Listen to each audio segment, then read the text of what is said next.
6 months with McKenzie in that women's prison, and she says the girl she knew behind bars is nothing like the remorseful inmates seen in the doc. Joining me now is social media influencer Kat Crowder. Thank you so much for taking the time. Why do you believe that?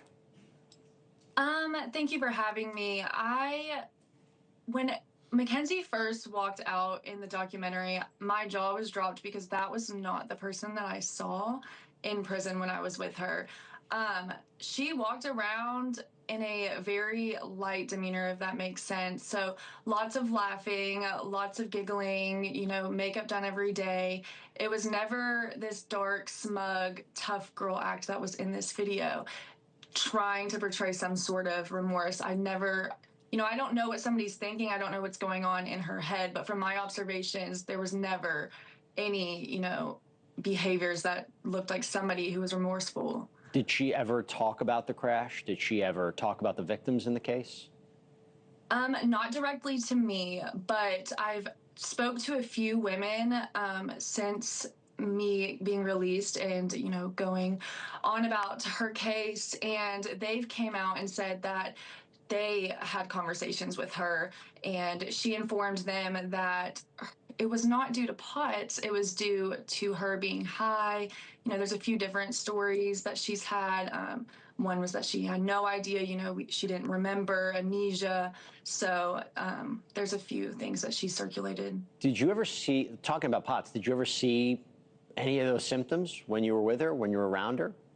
Not once. She seems like a very healthy young girl. I mean, she was constantly on the yard. There were even times where we were in the middle of a heat wave and she was laying out with baby oil tanning in 100 degrees weather. She was very active, always walking. I never saw her get blood pressure checks, routine or emergency. I never saw her go to take any sort of medication. She seemed very healthy to me. What did she talk about? Like, what did she say then, if she was, kind of like happy and optimistic? Um, Again, I wouldn't consider myself somebody who was friends with her, so our conversations were very limited. I mean, we had two, and it was about things that she was making jewelry. She was making jewelry, customizing shoes for people, hats. But the people that were close to her that I have spoken to, she was just kind of thinking she was in high school. She was not focused on the fact that, she murdered two people. And well, in one of your posts, you mentioned that McKenzie used to have hickeys on her neck. What's going on there? How do you? Yeah. So, Kat Crowder, thank you so much for sharing your observations with us about this. It's really. And there was one time where, because she was kind of like artsy and creative in there, I will say that she made like jewelry, like nose rings and like bracelets out of an art kit that you could buy through the boxes. And she was selling like jewelry, shoes, like custom making shoes and, tailoring clothes and things of that sort. And she told me and one of my friends that were talking to her about it once that if you wanted to buy it, you could send it to this Cash App, and it was her mother. She was on these like sugar daddy for inmate websites, which they're not advertised as sugar daddy, but that's what we call them inside. And she's no longer on them anymore because I think people have kind of like found out it's not a good look, obviously. So I wouldn't be surprised if she got a lot of traction from that when she was on there.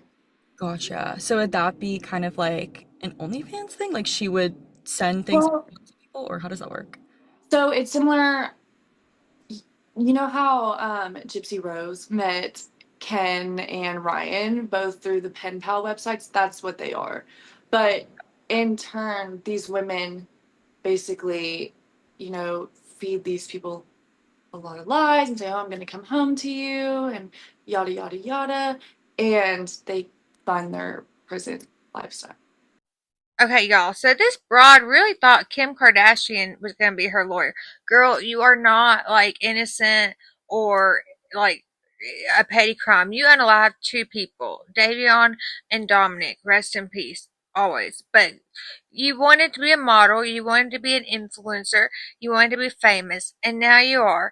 But I have a question about the money. See, I don't know where like what Dominic did for work? I'd like to know, because they said he was the one who would buy a lot of her expensive name brands gifts, and then she would pretend that she bought it. But they both were flexing money all the time, and I want to know, where did that money come from?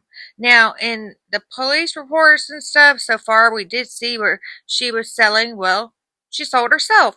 She also, in one message, told a guy it'd be $1,000 for pictures or $2,000 for her in person, and he could do whatever he wants. So, anyways, prayers for the victims. She is just not